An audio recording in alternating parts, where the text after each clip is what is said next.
Hola, buen día. Bueno, vamos a ver hoy la presentación de la última parte de esta unidad que tiene que ver con la factibilidad y la velocidad de los fenómenos químicos. ¿Sí? Bueno, para eso vamos a compartirles una pantalla y las dos preguntas fundamentales de esto es ¿qué fenómenos químicos ocurren? Es decir, los fenómenos químicos que nos podemos imaginar, cuáles ocurren de manera espontánea y cuáles no, y los fenómenos que ocurren, a qué velocidad lo hacen. ¿Sí? Esas son las dos preguntas claves que nos hacemos los químicos cuando estudiamos los fenómenos químicos. Vamos a ver ejemplos, porque con los ejemplos se puede entender mucho más fácilmente.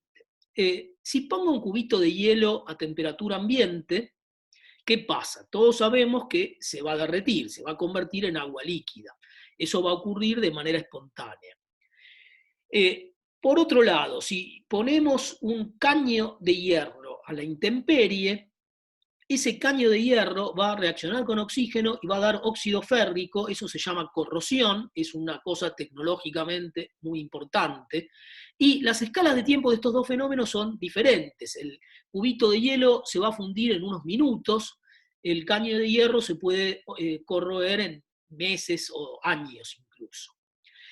Una pregunta importante es si los fenómenos químicos inversos ocurren o no.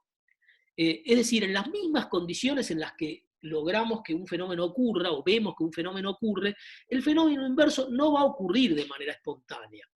Sin embargo, podemos cambiar las condiciones y hacerlo ocurrir. Por ejemplo, el agua líquida, si la que se obtuvo fundiendo el cubito de hielo, si la metemos de nuevo en el freezer, seguramente se va a convertir nuevamente en un cubito de hielo.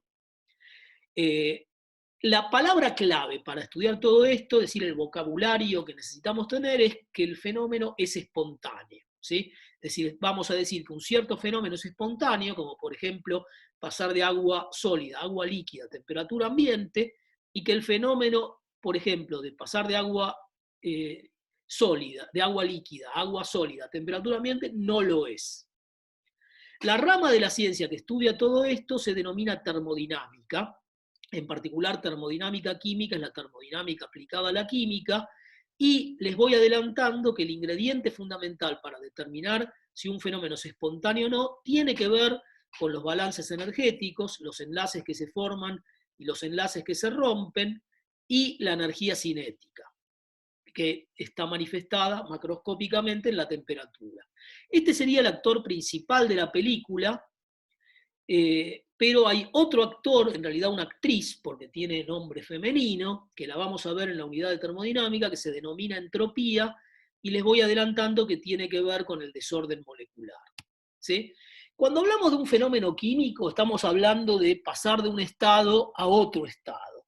Bueno, esos estados tienen que estar bien caracterizados y ser estables. Y esos estados en química los denominamos estados de equilibrio. Son estados bien caracterizados, tienen sus propiedades bien definidas y además las podemos medir y son estables en el tiempo. Tenemos equilibrio térmico, que tiene que ver con que la temperatura esté bien definida. Por ejemplo, si yo caliento un vasito con agua, con un mechero, durante el proceso de calentamiento esa temperatura no está bien definida y por lo tanto no estamos en equilibrio térmico. Es decir, tengo zonas más calientes y zonas más frías. Hay que esperar, dejar que pase un cierto tiempo para llegar al equilibrio térmico. Lo mismo ocurre con el equilibrio mecánico que está asociado con la presión. Si yo comprimo con un pistón un cilindro de gas, durante el proceso de compresión y por un rato, la presión no va a estar bien definida. Voy a tener una presión más alta en una parte del sistema que en la otra. ¿Sí? Entonces hay que esperar un determinado tiempo a tener un equilibrio mecánico donde la presión está bien definida. Mientras ocurre una reacción química, tampoco estoy en equilibrio químico. El equilibrio químico tiene que ver con tener una composición estable y bien definida. Y lo mismo va a ocurrir con el equilibrio de fases. Cuando pongo el cubito de hielo a fundirse, hasta que no se termina de fundir, no estoy en equilibrio de fases. Es decir, llegada a la fase más estable en esas condiciones es cuando decimos que estamos en equilibrio de fases. ¿Sí?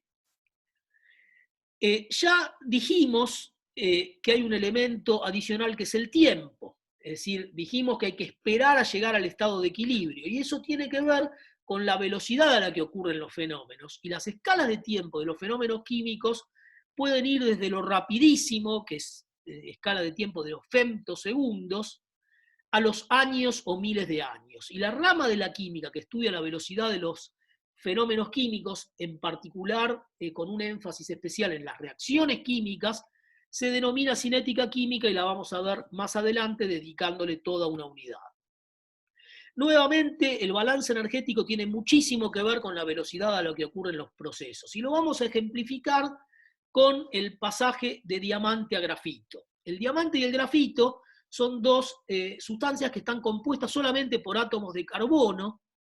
El pasaje de diamante a grafito se sabe que es espontáneo en condiciones ambientales, pero para bendición de los joyeros y de los multimillonarios es un proceso increíblemente lento.